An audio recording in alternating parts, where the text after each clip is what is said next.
Hey guys, let's get into game 3 here, Grail Quest.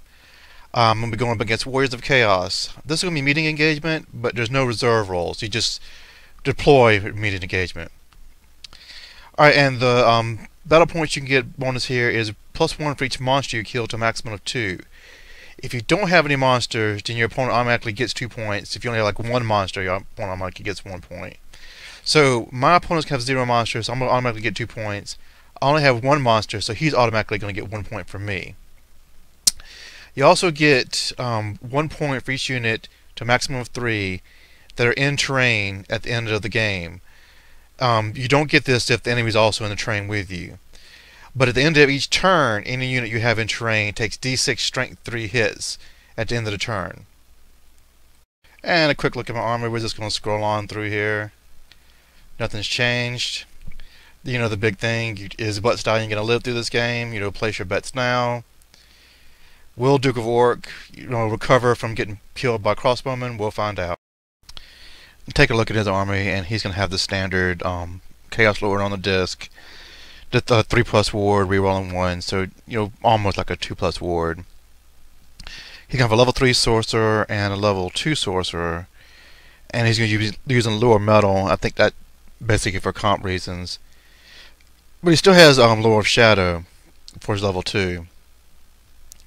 Now, he's gonna have the BSB, but he's gonna be he's also gonna be like kind of medium units like the Dark Elf I was fighting, and he's gonna have only 18 warriors, and his 7 trolls that come from Storm of Magic, so they don't affect his comp, but he'll have Throg in there. So since this is gonna be meat engagement, and he has to set up first, and there's going to be a big building or center, I'm going to start to concentrate most of my stuff so that I don't have to fight all his army at once. But it's still going to be very tough. We can start off really close together.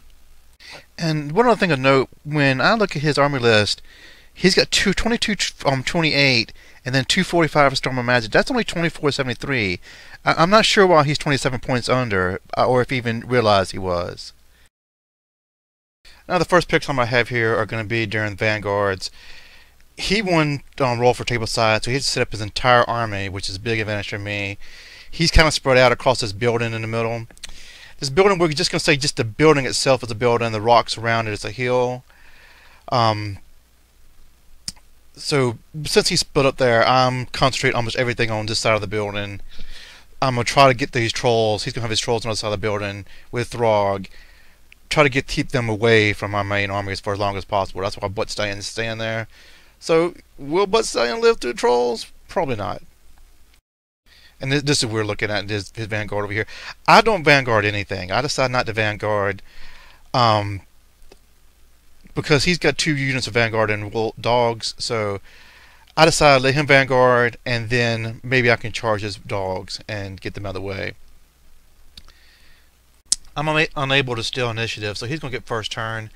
And I need to note here that neither one of us think about the fact that he has to stay 12 inches away from me with his vanguards and everything. And they're both of these marauders and these hounds here are closer than 12 inches. So his hounds are going to have to test for marching, and they're going to fail. And so they're not going to be land on my mangler. Now, if they had been 12 inches away instead of just 8 inches away, they wouldn't have been able to march on the mangler anyway. But this is important just because it's just we forgot. I don't know if his marauders even would have been able to march onto me. I mean, be able to move on to me, because I think they should have been back much farther too. But anyway, his marauders are going to have to land on my mangler, and it's going to destroy it. And then he's going to move up his hounds right here to stop in front of my unit of trolls.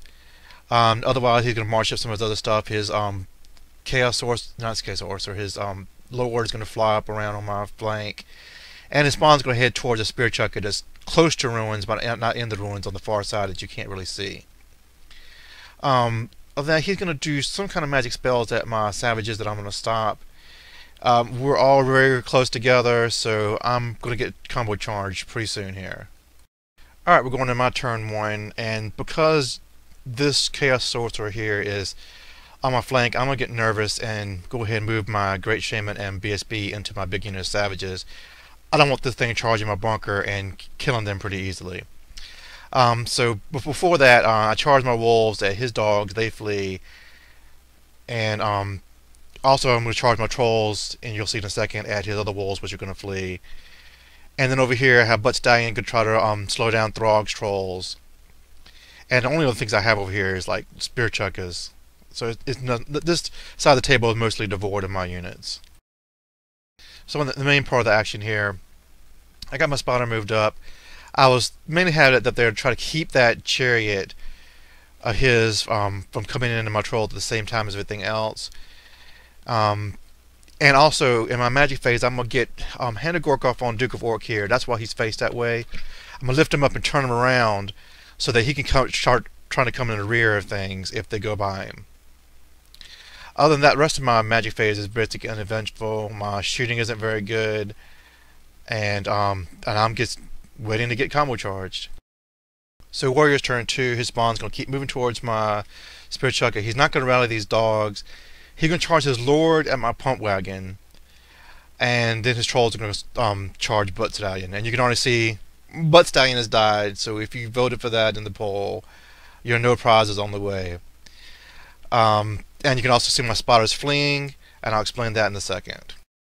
Okay, so the spotters fleeing. I decide to flee from this because I think I'm giving him 100 free points because his warriors are coming in there with the spotter and the chariot, and I'm like, well, the warriors, I mean, he can fight that combat first, and then the warriors can move on to the trolls, which are also being charged by the skull crushers, and he can get a double combat there anyway.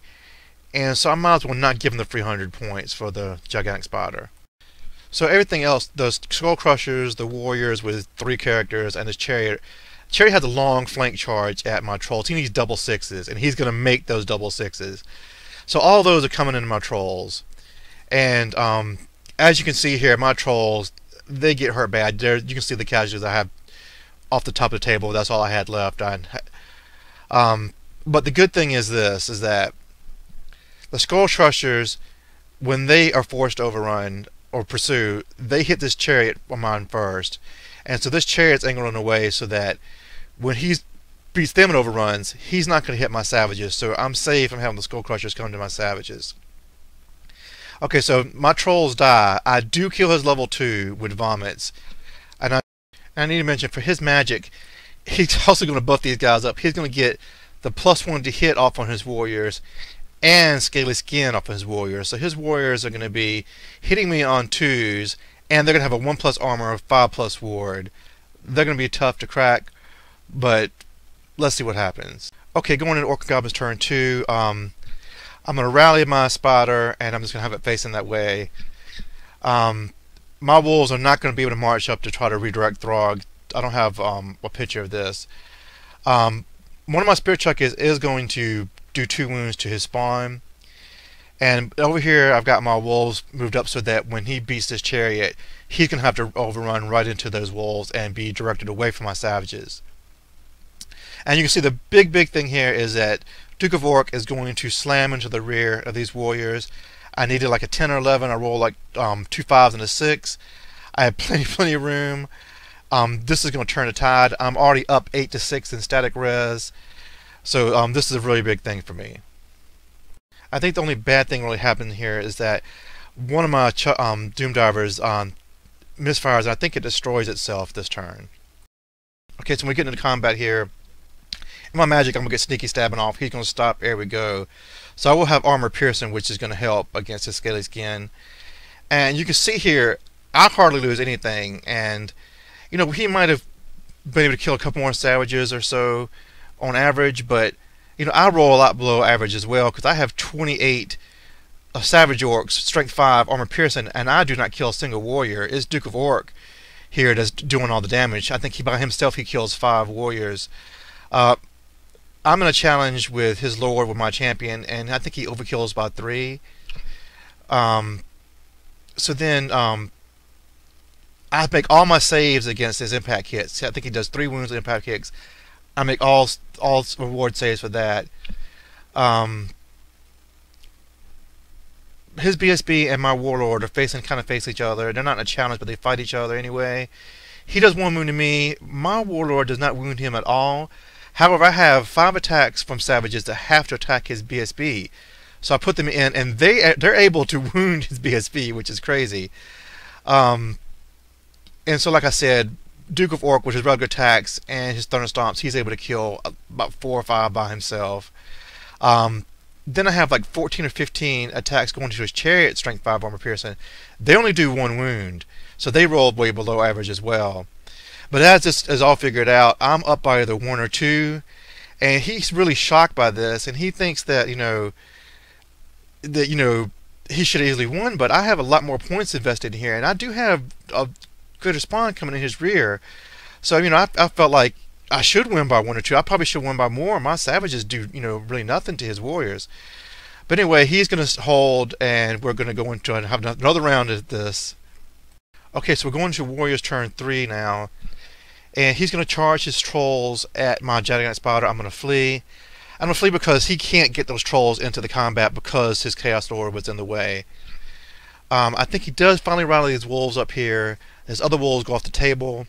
His spawn keeps going towards my Spear Chaka, and his Claw Crushers are going to wipe out those wolves, and they're going to go off the table. Now, in his magic, I stopped this time his Scaly Skin, but he still gets a spell off that gives him the +1 to hit. I'm not as worried about that as I am about the Scaly Skin, because I want to try to start wiping out these guys. So as you can see here, this is after the combat, just what this picture is, and I'm gonna be in a challenge this time. His Chaos Lord has to issue challenges, so his Chaos Lord is a challenge. I think about it, and I'm like, I don't want him to kill my War Boss that already has a wound on it. I don't want him to kill my Great Shaman. I answer it with my level 1 Savage Orc Shaman. This is the Savage Orc Shaman that killed a Baal Taurus. So this is what's going to happen in this challenge.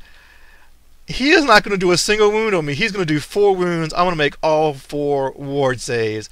He is not going to wound my Savage Orc Shaman at all. This is the hero of the tournament for me so far. Now, when we have the rest of fights, my Warlord this time is going to kill his BSB. He's not going to. His BSB, I think it's attacking first, is not going to wound me. I'm going to do 2 more wounds to his chariot. Between the rest of my savages and Duke of Orc this time, I get him down to where all he has is 4 warriors and his level 3 sorcerer. He's going to lose by 2 or 3 this time. He's going to hold still with his chariot and his warriors, but his Chaos Lord is going to flee from the battle. So my Savage Orc Shaman is going to live through a challenge with the Chaos Lord. Okay, so I don't have a picture at the bottom of turn 3, so let me explain what's going to happen. I'm going to move my Night Goblins up to try to slow down his trolls and Lord, which I'm assuming is going to rally. And then going into combat, which is basically the only thing, because I'm going to put all my shooting... Well, I'm going to kill his spawn first.